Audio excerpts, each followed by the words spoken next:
안녕하세요. 저는 딸 셋 집안에서 욕심 없이 자란 막내딸입니다. 제게는 나이 차이 좀 나는 연년생 언니들이 있어요. 현재 저희는 다 결혼을 해서 각자의 가정을 꾸리고 있고 또 영영 등을 돌리게 된 사이이기도 하죠.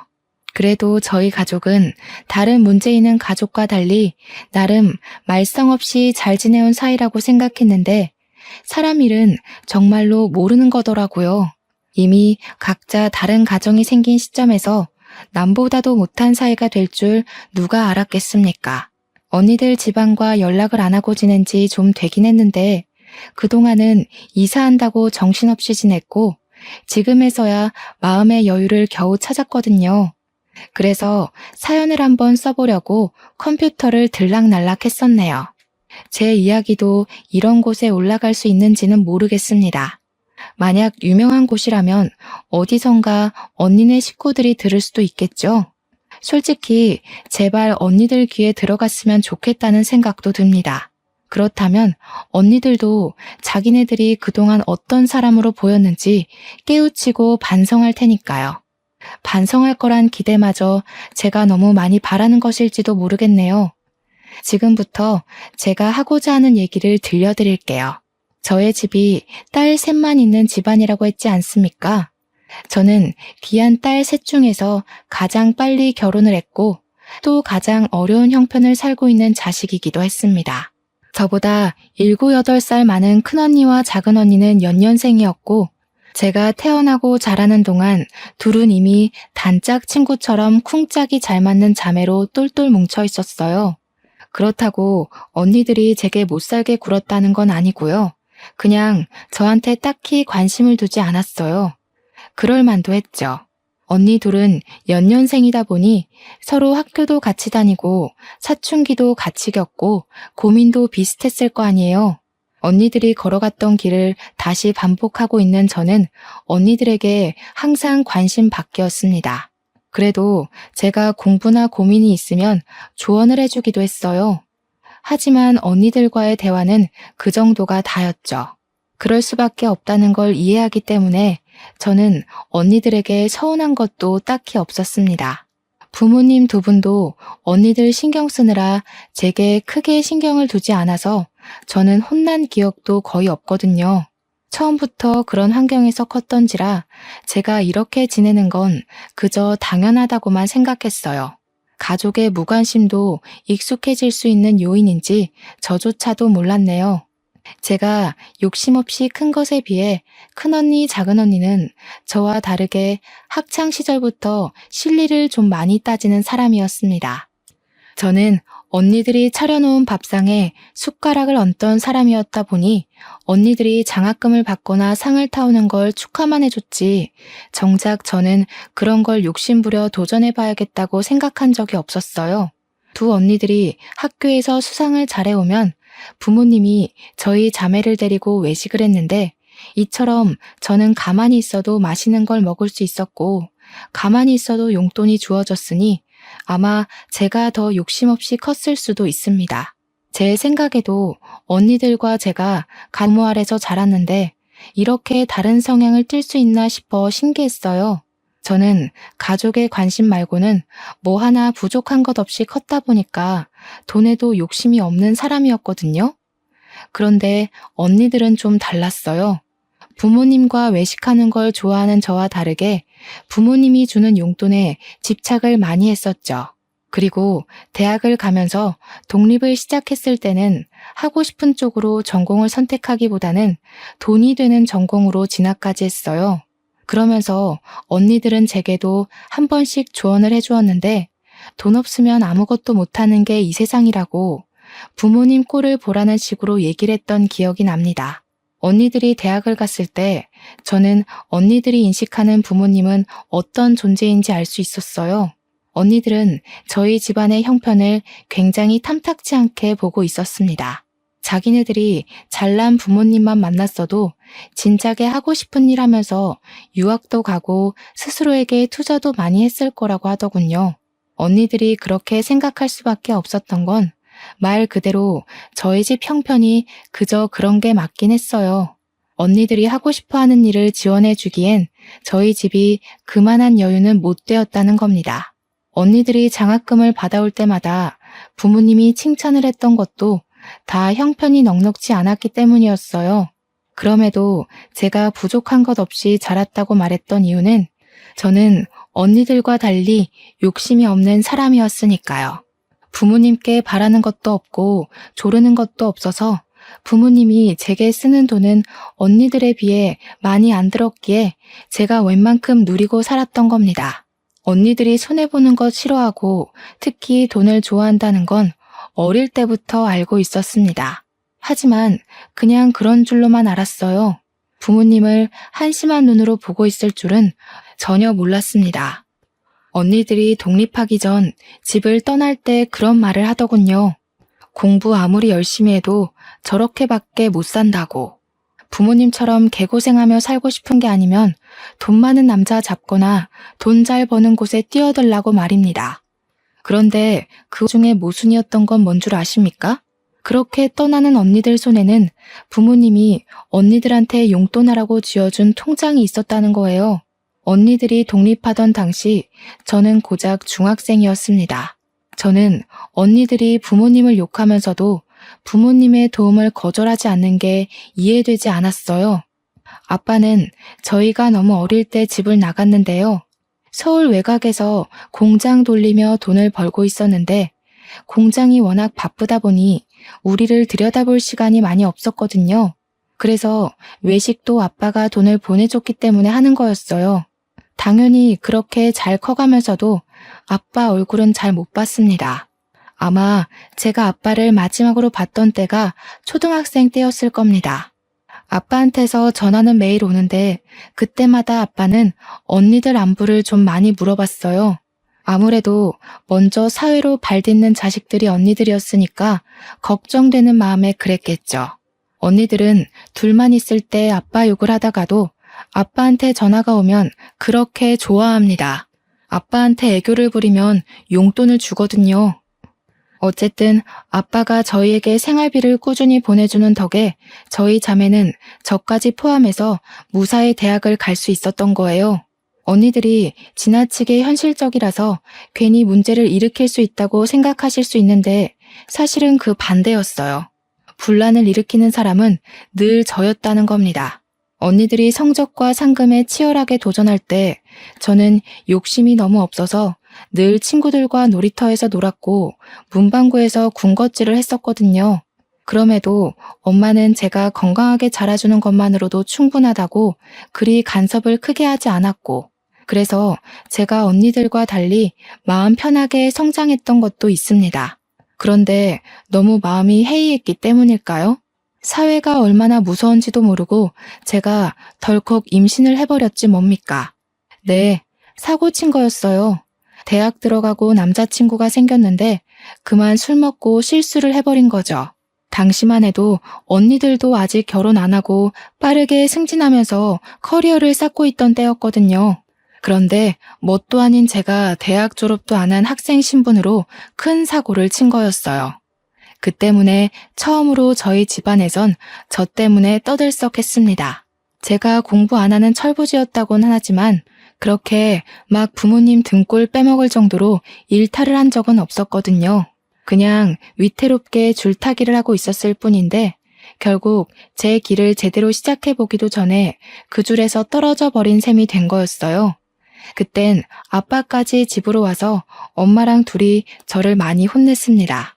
제가 부모님께 진심으로 혼나본 것 또한 그날이 처음이었네요. 당시 제가 능력도 안 되는 마당이었지만 그래도 아이는 지우고 싶지 않았어요. 남편도 같이 키우길 원했기에 저희는 어쩔 수 없이 갑작스럽게 결혼식을 올려야만 했습니다. 그래도 한편으로 좋았던 건 아빠를 오랜만에 만날 수 있었다는 거예요. 제가 엄마도 좋아하지만 아빠를 무척 그리워했거든요. 아빠가 공식적으론 언니들만 챙기긴 했어도 뒤에서 저를 많이 보살펴줬어요. 용돈보다는 먹는 걸 좋아하는 제게 아빠가 개인적으로 문자를 남겨서 치킨 쿠폰을 보내줬는데 저는 그게 너무 좋았습니다. 사실 치킨 쿠폰을 좋아했다기보단 저를 신경 써주는 아빠의 관심이 좋았던 건데 아빠한텐 제가 치킨에 환장하는 딸로 비쳤을 수도 있겠네요. 아빠는 유리 공장을 운영하는 사람이에요. 일 때문에 제 결혼식 날까지 조금 지각을 했었거든요. 깔끔한 정장을 입었음에도 공장 열 때문에 피부가 많이 꾀지지한 상태로 왔더라고요. 다들 처음에는 우리 아빠인지 몰라봐서 아빠가 신부 대기실을 기웃거리자 불편한 시선으로 힐끔거렸어요. 뒤늦게 알아본 저희 자매가 나서서 아빠를 반겼더니 그제야 사람들도 아빠를 대접해줬습니다. 아빠는 공장이 성공적으로 돌아가는지 축의금을 정말 거하게 줬어요. 그것뿐만 아니라 그날까지도 저희에게 용돈을 따로 크게 챙겨줬죠. 말론 그동안 못 챙겨준 용돈 한꺼번에 몰아주는 거라며 빼지 말라고 받으라 하더라고요. 저는 아빠 손을 잡고 결혼할 수 있다는 것만이 기뻤는데 언니들은 무엇보다 용돈에 기뻤나 봅니다.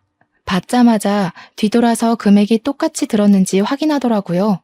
아빠는 그걸 지켜보면서 그저 언니들을 귀엽게만 봤어요. 저는 언니들이 부모님을 어떻게 생각하는지 중학교 때부터 알았기 때문에 언니들이 용돈에만 혈안이 되어 있는 모습이 그리 마음에 들진 않았습니다. 그렇다고 어떻게 잔소리를 덧붙이진 못했어요. 저보다 한참 언니들이잖아요. 저보다 세월을 먼저 앞서간 사람들이니 어련히 잘해먹고 잘 살겠지 생각했죠. 그렇게 사고를 쳐서 일찍 결혼을 하게 되었지만 저는 정말 잘 살았습니다. 남편 되는 사람도 일반 회사에서 성실하게 일하는 사원이었는데 봉급이 높은 건 아니었지만 그래도 저희 부부는 서로 아껴 쓰며 친정집에 합가하여 잘 지냈어요. 딸을 낳고 나서는 아무래도 둘이 살던 것과 달라서 형편이 좀 쪼들렸는데 그나마 친정엄마가 있었기 때문에 먹고 사는 게 문제될 만큼은 아니었습니다. 이렇게 사는 게 고되긴 해도 서럽지 않았던 건 고나리질하는 시부모가 없었기 때문인데요. 시부모님은 남편 어릴 때 일찍 돌아가셔서 남편은 친척집에서 컸다고 했습니다.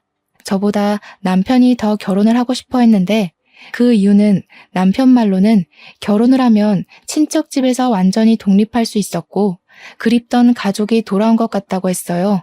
아마 한량으로 살던 제 마음을 단단하게 붙잡아준 사람이 남편이 아닌가 싶어요.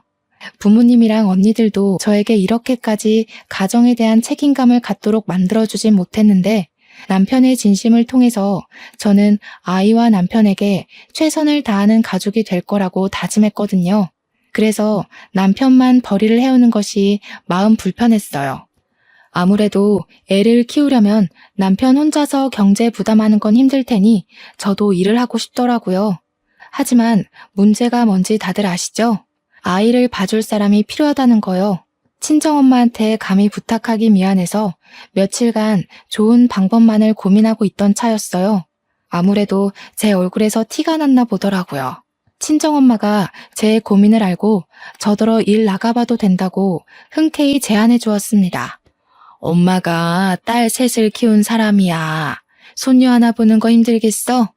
초보 엄마인 너보다는 그래도 이 엄마가 경력자인데 잘 봐도 내가 잘 보지. 보미는 걱정 말고 박서방 고생하는데 같이 좀 도와줘. 엄마한테 너무 고마워서 저는 그 뒤로 엄마에게 꼬박 용돈을 챙겨줬습니다. 엄마는 아빠가 용돈 따로 준다며 한사코 거절을 했는데 아빠가 주는 돈은 엄마 용돈이기도 하지만 사실상 생활비거든요. 물론 이제 저희 자매가 다 커서 생활비가 넉넉하게 남긴 할 겁니다. 그래도 엄마가 자식 덕 보는 기분을 느끼게 해주고 싶었어요.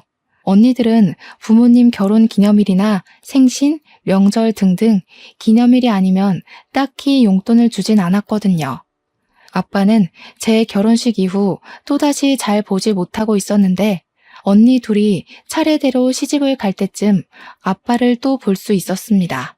그때마다 아빠는 저희 자매에게 해줄 것이 없다고 미안하다고 용돈을 더 많이 챙겨줬고 조만간 친정에 모여서 식구끼리 밥 한 끼 거하게 하자고만 남긴 뒤 또 금세 떠나버렸어요. 항상 그랬던 일이니까 저희는 아빠를 수년에 몇 번 보는 걸로 쉽게 만족했습니다. 언니들은 제게 조언했던 것처럼 정말 돈 많은 남자들한테 시집을 잘 갔어요. 형부들이 전부 사업으로 성공한 사람들이라서 친정 부모님의 도움 없이 잘만 살았습니다. 그 때문에 저는 어릴 때부터 나만 지금까지 가장 복병인 자식인 줄 알았어요. 언니들이 욕심이 과하다고 하더라도 저렇게 부모님 속 안 썩이고 잘만 사는데 저만 엉터리로 살아왔다고 생각이 들었어요. 부모님한테 죄송해서 결혼하고 난 뒤 더 효도하고자 신경을 많이 썼습니다. 그러나 자식의 진짜 얼굴은 부모에게 문제가 터졌을 때 나타난다는 걸 뒤늦게 알았어요. 엄마 건강에 적신호가 켜졌을 때가 되어서야 문제아는 제가 아니라 언니들이었다는 걸 확실히 확인했죠. 엄마는 잘 지내다가도 한 번씩 가슴 중앙이 아프다고 두드리길 몇 번 그랬는데 한날 주방일 보다가 명치 부근을 부여잡고 주저앉은 적이 있었어요. 마침 저랑 남편이 있었기에 병원으로 바로 옮겨질 수 있었는데요. 그날 엄마는 협심증 판단을 받았습니다. 그땐 아빠가 하필 해외에 출장을 나가 있을 때였거든요. 제가 아빠한테 개인적으로 연락을 해 엄마 상태를 알렸지만 아빠는 한국으로 곧장 들어오고 싶어도 그럴 수가 없었어요. 코로나 시국 때문에 비행기 운행이 중단돼서 한동안 난리가 났었잖아요. 저희 아빠가 바로 그 시기에 걸려 해외에서 오도 가도 못하는 상태가 돼버린 겁니다. 아빠는 저에게 엄마를 잘 부탁한다고 하면서 귀국할 방도를 찾아보겠다고 엄마 치료에 돈 아끼지 말고 무슨 일 있으면 연락만 주라고 했습니다. 저는 두 언니들한테도 연락을 했는데요. 제 연락에 늦게나마 도착한 언니들은 형부랑 같이 왔더라고요. 그런데 적어도 병문안을 왔다면 괜찮냐는 말 한마디는 물어야 정상이 아닌가요? 언니들은 그런 안부도 안 묻고 엄마한테 인사도 안 하더니 증상이 구체적으로 뭐냐고만 묻는 거 아니겠습니까? 언니들 태도가 불쾌했지만 저는 늘 언니들에게 분란을 조정하는 사람이 아니었기에 고지곧대로 엄마 병세가 어떤지 설명을 해주었습니다. 그랬더니 큰언니가 저를 몰래 병실 밖으로 데리고 나와서 은밀하게 뭔가를 묻더라고요. 지금 생각해도 기가 찬데 엄마가 아픈 마당에 장년아 되는 사람한테서 제가 무슨 말을 들은 줄 아시나요? 너 엄마랑 계속 같은 집에서 지냈다고 했지? 그럼 혹시 엄마가 따로 사망보험금 들어놓은 거 있는지 알아? 아빠한테 들은 거 없어? 사망보험금? 그런 건 모르겠는데. 내가 어디 그런 거에 관심 있는 사람인가. 근데 그건 왜? 엄마가 돌아가신 것도 아닌데 그런 걸 왜 물어? 설마 언니, 엄마 돌아가신다고 보는 거야? 목소리 낮춰. 넌 내내 엄마랑 같이 살았으면서 그런 것도 모르니? 그리고 협심증이 왜 오는지 모르지? 엄마 저렇게 쓰러질 정도로 크게 온 거면 이미 심각성이 극에 달했다는 거야. 너 아니었으면 엄마 이미 이 세상 떴을 거라고. 무슨 말을 그렇게 쉽게 해. 엄마가 위험할 뻔했던 거 맞아. 그래서 지금 치료 잘 돼서 회복 중이잖아. 그럼 다행이라고 생각해야지. 지금 언니 말은 엄마가 큰일 날 뻔했으니까 챙길 거 먼저 챙기자는 말로 들리는데 큰언니는 저를 애보듯 고개를 절레절레 저으며 혀를 끌끌 찼습니다. 저더러 인생 힘들게 살 것 같다고 하더니 저를 지나쳐 병실 안으로 들어가 버리더라고요. 그리곤 엄마한테 보험금 얘기를 직접 물어보는 거 아니겠습니까? 그때 엄마가 잠깐 정신 잃었던 걸 막 회복해서 저희 남편이 돌봐주고 있던 참이었거든요. 그런데 거기다 대고 큰언니가 엄마한테 사망보험금 얘기를 했다니까요. 너무 황당해서 제가 황급히 큰언니를 말렸는데 엄마는 이미 언니 의도를 알아듣고 눈치챈 것 같았습니다. 그 상황에서 작은 언니는 큰언니가 아닌 저를 말리는 거 아니겠어요? 작은 언니 말이 이럴 때는 가만히 있는 거라고 뭘 모르면 빠져있으라더라고요. 형부들도 똑같았어요. 남편과 제가 상대적으로 어린 편에 속하니까 다들 저희들을 무시하는 경향까지 있었습니다. 솔직히 기분은 엄청 상했지만 제가 나서서 분위기를 뒤엎을 수는 없었어요. 당시에는 제가 아직 젊은 편이라서 제 주위에 잘못돼서 돌아가시는 사람들이 없거든요.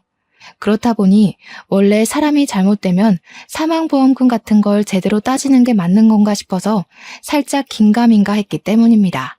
하지만 제 남편도 두 언니들과 형부들의 행동을 이해 못하는 걸 보면 역시 그 모든 게 정상적인 분위기는 아닌 듯 했습니다.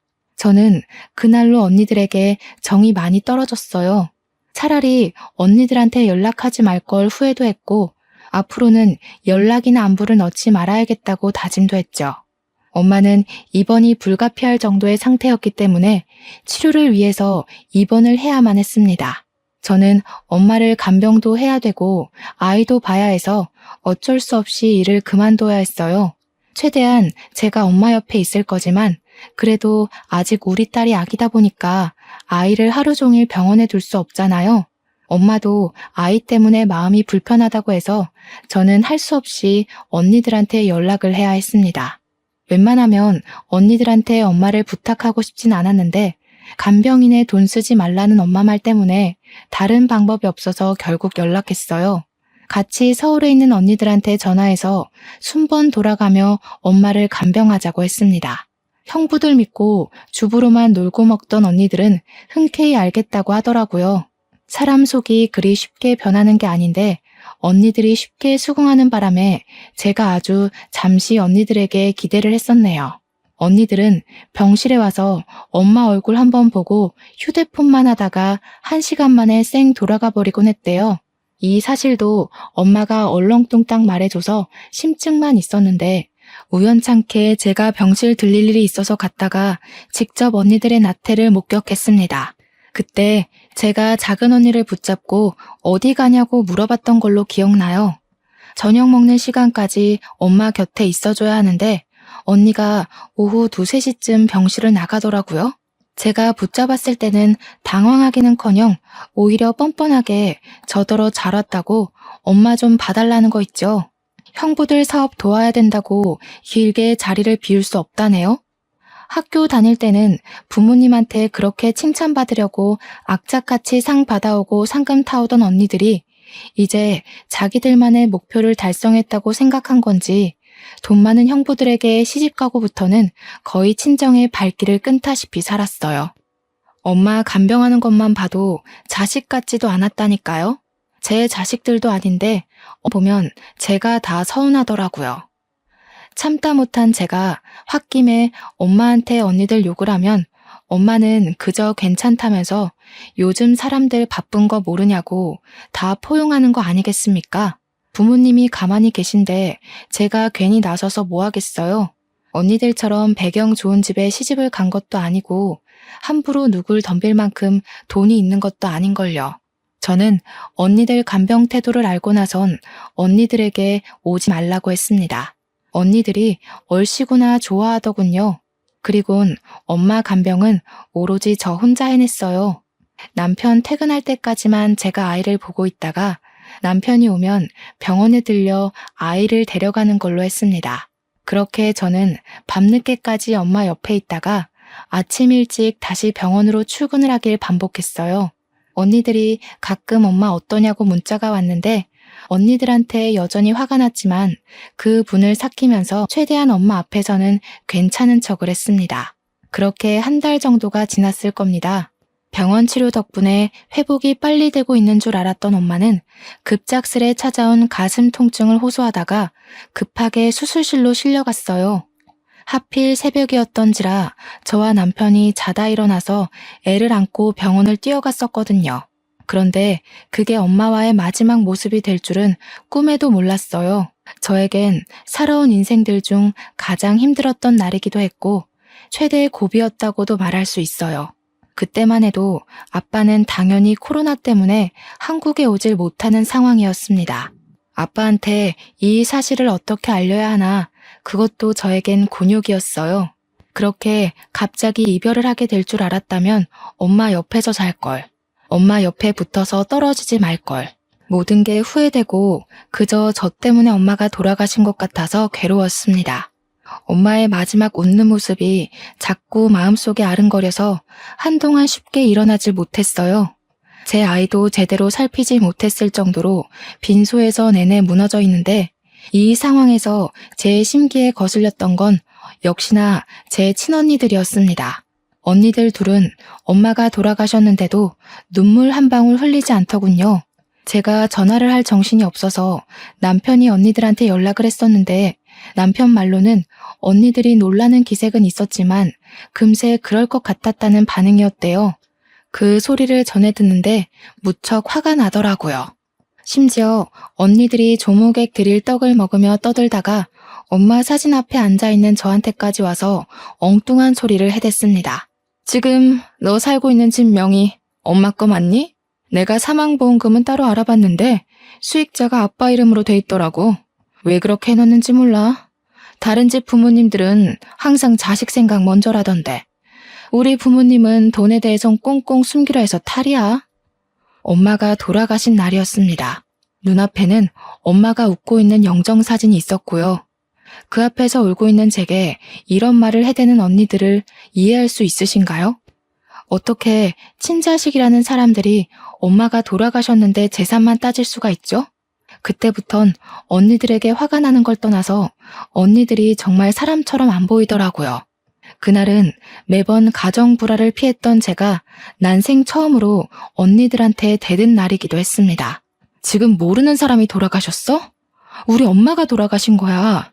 이 상황에 재산 얘기가 하고 싶어. 난 그래도 언니들이 때와 장소는 가릴 거라 생각했어. 친자식이라는 사람들이 어떻게 엄마 앞에서 그런 말을 할 수가 있어? 얘가 아직 어려서 뭘 모르네. 엄마 협심증 위험 단계였어. 어차피 돌아가실 거였다고. 뻔히 정해져 있는 미래에 희망을 걸긴 왜 걸어? 진작에 마음 정리 다 했어야지. 넌 네가 엄마 간병했다고 생각하지? 웃기는 소리 마. 너는 엄마를 옆에 두고서 살 수 있다고 희망 고문하고 괴롭혔을 뿐이야. 뭐라고? 정말 미쳤어. 미치지 않고서야 엄마한테 그런 소리를 할 수가 없지. 엄마 아빠가 언니들한테 드린 공력이 아까워. 어떻게 이 상황에서 돈 얘기가 먼저일 수 있는 거야? 진작에 마음 정리를 했어야 했다고. 그래서 언니들은 버젓이 살아있는 엄마 정리하고 돈 빼낼 궁리만 했니? 아, 시끄러워. 알려주기 싫으면 말아. 귀찮게 아빠랑 의논하게 생겼네. 너 혹시라도 엄마 앞으로 된 재산 혼자 꿀꺽할 생각은 마. 네 형부들 어떤 사람인지 알지? 너랑 네 남편, 네 애. 앞날 편하고 싶으면 개수작은 안 부리는 게 좋을 거야. 그날 큰언니와 제가 대판 싸움을 벌였는데 주변 사람들도 죽은 사람 앞에 두고 이런 싸움을 벌이고 있는 게 믿기지 않았는지 입을 싹 다물고 있더라고요. 그건 사람들 신경 돌리는 데만 집중하고 있는 작은 언니와 형부들도 마찬가지였습니다. 저는 엄마 장례를 치르는 3일 내리 혼자인 기분이었어요. 특히 엄마 마지막 발인 날 큰형부가 엄마 영정사진을 들려고 하길래 그때 제가 또 난동을 부렸습니다. 정말 뭐에 신 사람처럼 미쳐서 악을 지르니까 장례 복지사도 제 남편이 영정사진을 들 수 있도록 해주더라고요. 남편마저 없었다면 우리 엄마 가는 길이 너무 불쌍해서 제가 견디지 못하고 혼절했을 겁니다. 실리를 따지는 순간 언니들처럼 저렇게 밑바닥이 된다는 사실, 그걸 가족을 보고 깨우쳤다는 게 정말 속상한 일이지 않습니까? 그 길로 저는 친언니들을 제 삶에서 완전히 배제했습니다. 물론 친언니들도 제게 따로 연락을 안 하긴 했어요. 엄마랑 살던 집이 아빠 명의로 되어 있는 걸 알고 더 연락을 안 하는 것 같더라고요. 참 징한 사람들이죠. 형부들이 사업 잘해서 명품을 그렇게 휘두르고 다니면서도 콩고물 같은 친정 재산까지 탐을 내는 것 좀 보세요. 돈에 대한 욕심이 정말 끝도 없으려면 이렇게까지 과욕을 부릴 수 있나 봅니다. 언니들의 금전욕 정말 지긋지긋하네요. 아빠한테 엄마에 대한 소식을 알리는 것도 정말 힘들었어요. 제가 엄마의 죽음을 제 탓했던 것처럼 아빠도 자책을 많이 했어요. 자신 때문에 엄마가 홀로 고생 많이 해서 그런 거라고 엄마 가는 길을 지켜주지 못해 괴로워하셨습니다. 야속하게도 시간은 생각보다 빠르게 흘러갔는데요. 저는 엄마 없는 집에서 엄마 생각을 하며 적적하게 1년 정도 보냈습니다. 어느 날 뉴스를 보니 몇 군데는 비행기 운행이 가능하다는 소식이 들려오더군요. 아빠도 귀국했는지 궁금해서 지난주까지 주고받던 연락을 한 번 더 넣었어요. 다행히 아빠가 귀국을 했다고 하더라고요. 조만간 집에 들르겠다고 했는데 그 연락이 끊기고 나서 일주일 뒤에 아빠가 집을 찾아왔습니다. 그런데 말이에요. 아빠 몰골이 완전 말이 아닌 거 있죠? 아빠가 아빠 입으로 신원을 증명해주지 않았다면 그냥 동네 거지가 초인종을 눌렀다고 생각했을 정도였습니다. 그만큼 아빠는 노숙인 몰골로 집 앞에 서 있었어요. 아빠, 도대체 무슨 일이 있었던 거예요? 어쩌다가 이런 고생을, 추운데 옷까지 얇게 입으시고, 일단 들어오세요. 들어와서 얘기해요. 시기가 겨울이었는데 저희 동네가 유독 바람이 많이 도는 곳이라서 더 추웠거든요. 그런데 아빠는 누더기 같은 티셔츠만 입고 있고 겉옷은 안 입고 있더라고요. 감기라도 걸릴까봐 얼마나 걱정이 되던지. 얼른 따뜻한 곳으로 모셔야 될 것 같아서 아빠 손을 잡고 안으로 안내했습니다. 보일러를 후끈후끈하게 틀고 따뜻한 차를 준비했어요. 아빠의 얼음장 같은 몸이 좀 풀릴 때까지 저와 남편은 지극정성으로 아빠를 살폈고 이제 3살인 제 딸 눈에도 우리 아빠가 추워 보였는지 가지고 놀던 담요를 들고 와서 아빠한테 덮어주더라고요. 아빠는 제 딸이 걸음마도 못할 때 2번 정도 보고는 오랜만에 보는 거였어요. 아빠가 제 딸한테서 눈을 못 떼는 거 있죠? 예봄이가 참 많이 컸구나. 어쩜 너 어릴 때랑 이렇게 똑 닮았니? 네 엄마가 예봄이를 많이 안아줬다지? 아이고, 이 할아비도 우리 손녀 좀 안아봐도 될까? 제 딸의 할아버지 되는 입장으로서 손녀를 안아보는 건 당연하다고 보는데 아빠는 마치 허락 없이는 제 딸에게 손을 못 댈 것처럼 조심하더라고요. 제가 당연히 된다고 무슨 그런 말을 하냐고 했더니 아빠가 너털하게 웃으면서 제 딸을 안아보았어요. 딸 입장에선 한 번도 본 적 없는 할아버지가 낯설었을 텐데도 마치 원래 알던 사이처럼 친근하게 안기는 거 있죠? 저희 부부야 괜찮지만 솔직히 딸에겐 아빠의 키키한 냄새가 후각을 찔렀을 텐데도 딸은 아랑곳 않고 아빠 휴대폰에 달린 장식고리를 갖고 놀더라고요. 아빠가 제 딸을 안고 있는 모습을 보니 엄마가 겹쳐 보여 괜스레 마음이 찡 울렸습니다. 그보다 얼굴 못 본 세월 동안 아빠한테 대체 무슨 일이 있었던 건지 무척 걱정이 되었어요. 아빠, 무슨 일이 있었는지 저희한테 말해줄 수 있어요? 저희는 당연히 아빠가 공장 때문에 바쁘게 지내는 줄만 알고 있었는데 그게 아니었던 거예요? 아무래도 시국이 이렇다 보니 내가 운영하던 공장도 문을 닫게 되었어. 어떻게 해결해 보려고 해외까지 나갔더니 그게 이렇게까지 발목을 잡힐 줄 몰랐네. 해결도 못하고 그만 개털이 되어버렸지 뭐야. 세상에, 고생 많았겠어요. 아빠가 그렇게 고생하고 계시는 줄도 모르고 저희는 저희 사느라 바빴네요. 엄마가 아빠 정말 보고 싶어 했는데 아빠 힘든 거 아셨다면 엄마도 걱정 많이 했겠죠? 그래서 내가 더 말 못했어. 정말 아빠로서 면목이 없구나. 딸아 정말 미안하지만 내가 지금 가진 것이 하나도 없다. 당장 갈 곳도 없어서 그러는데 나 좀 걷어줄 수 있겠니? 제가 자식인데도 불구하고 조심스레 눈치 보며 묻는 아빠의 말이 너무 가슴 아프게 박혔습니다. 아빠는 항상 우리를 위해서 거의 반평생을 타지에서 고생하느라 가족과 시간도 못 보냈고 또 엄마 돌아가시는 길도 못 봤지 않습니까? 제가 아빠 입장을 대신 생각해도 이렇게나 속상한데 정작 아빠는 혼자서 얼마나 괴로웠을까 싶더라고요. 아빠, 그게 무슨 말이에요? 당연히 우리가 모셔야 마땅한 거지. 더 이상 일할 생각은 말고 앞으로는 푹 쉬어요. 저희가 일하면 되니까 걱정 마시고요. 제 말에 남편도 흔쾌히 동의하면서 아빠가 자신 때문에 눈치 보지 않도록 계속해서 아빠를 위로해 주었습니다. 그러자 아빠가 한동안 말이 없더니 갑자기 흐느끼기 시작하더라고요.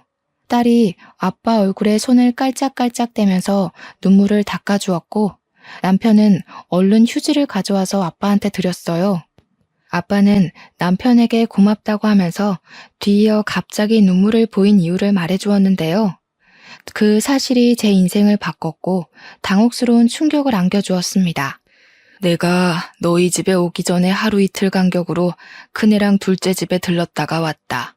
그런데 그 녀석들 둘 다 거지꼴이 된 나를 모른 채 하더구나. 그러니까 아빠 말씀은 아빠가 귀국했다는 소식을 연락받은 큰언니가 아빠가 집을 당도했을 때 엄청 반기면서 문을 열었대요. 그런데 아빠의 몰골과 거짓골이 된 사연을 듣자마자 얼굴색 싹 변하면서 아빠를 모른 척했다고 하더라고요. 그리고 작은 언니 또한 아빠 꼴을 보자마자 놀란 표정을 짓더니 아빠인 걸 막 부정하면서 경찰에 신고할 거라고 협박까지 했다더라고요. 아빠가 맞는다는 걸 알아채고 나서는 아빠를 밀어내며 형부랑 같이 대놓고 문전박대를 했다고 했습니다. 아빠는 두 언니들 대응을 회상하며 또 한 번 상실감을 느꼈는지 휴지로 눈물을 몇 번 더 훔쳤어요. 같은 배에서 나온 자식이라도 이렇게 다를 수 있다는 걸 네가 알려줬구나. 너희 엄마가 먹여주고 키워주면서 그 고생을 했는데 이 천벌 받을 것들. 아무짝에 쓸모없는 그런 자식들은 나도 더 이상 필요가 없다. 우리 막내딸, 네가 엄마 마지막 가는 길도 외롭지 않게 지켜줬다고 했지? 이 돈 받거라. 아빠의 뒷주머니에서 꼬깃꼬깃 꺼낸 것을 제게 내밀었습니다. 좀 많이 해진 통장이더라고요. 그리고 그 안에는 무려 18억의 숫자가 기재되어 있었습니다. 저랑 남편은 놀라서 이게 뭐냐고, 이 돈을 왜 우리를 주냐고 했는데 그 다음 아빠가 해주는 말이 제게 두 번의 충격을 안겨주었습니다. 아빠가 사실은 저희 자매를 시험해보기 위해 일주일간 거짓말을 해왔다는 거 아니겠습니까? 무슨 말인지 이해를 못해서 대답을 안 하고 있었는데 아빠가 착잡한 마음으로 설명해 주더라고요. 미안하구나. 나도 아빠로서 이래선 안 된다는 거 알지만 너희들 효심을 보기 위해서 일부러 시험을 한 거란다. 엄마가 죽기 전에 나한테 연락이 왔었어. 큰딸이 사망보험금에 대해 물었다고. 그 소리를 듣는데 내가 심장이 얼마나 떨리던지 내가 가진 재산을 너희에게 공평히 나눠주면 안 되겠다는 생각이 들더라고. 아빠가 공장이 망한 건 거짓말이래요. 해외로 출장을 갔던 건 공장을 살려보기 위해 도움을 청하러 간 것이 아니라 공장이 잘 돼서 해외로 확장이 되었기 때문이라고 했어요. 단순히 우리 자매의 인간성을 시험하기 위해 일부러 거짓 분장을 하고 나타난 거라고 했습니다. 엄마가 아빠한테 큰언니 말을 전하면서 아빠 또한 큰언니와 작은언니의 욕심을 어느 정도 예측하고 있었다고 하더군요. 그 말은 엄마도 말만 안 했지 큰언니 작은언니가 잘못된 길로 빠지는 걸 알고 있었던 듯 싶습니다. 아빠와 엄마는 서로 공유 안 하는 얘기가 없을 만큼 애틋한 사이였으니까요.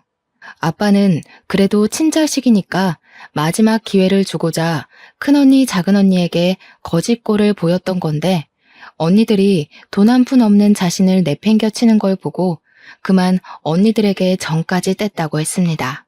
그리고 사실은 저에게 제일 기대를 안 했다고 했어요.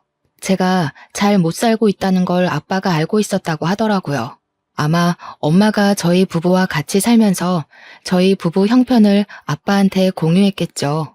그래서 아빠는 형편 힘든 저에겐 시험을 해보지 않으려고 했대요. 그럼에도 저희 집에 거짓골로 나타났던 이유는 어디 들리지를 못해서 그대로 저희 집을 찾았던 거래요. 근데 제가 아빠를 보자마자 보인 행동이 언니들처럼 차가운 응대가 아니라서 놀랐다더군요.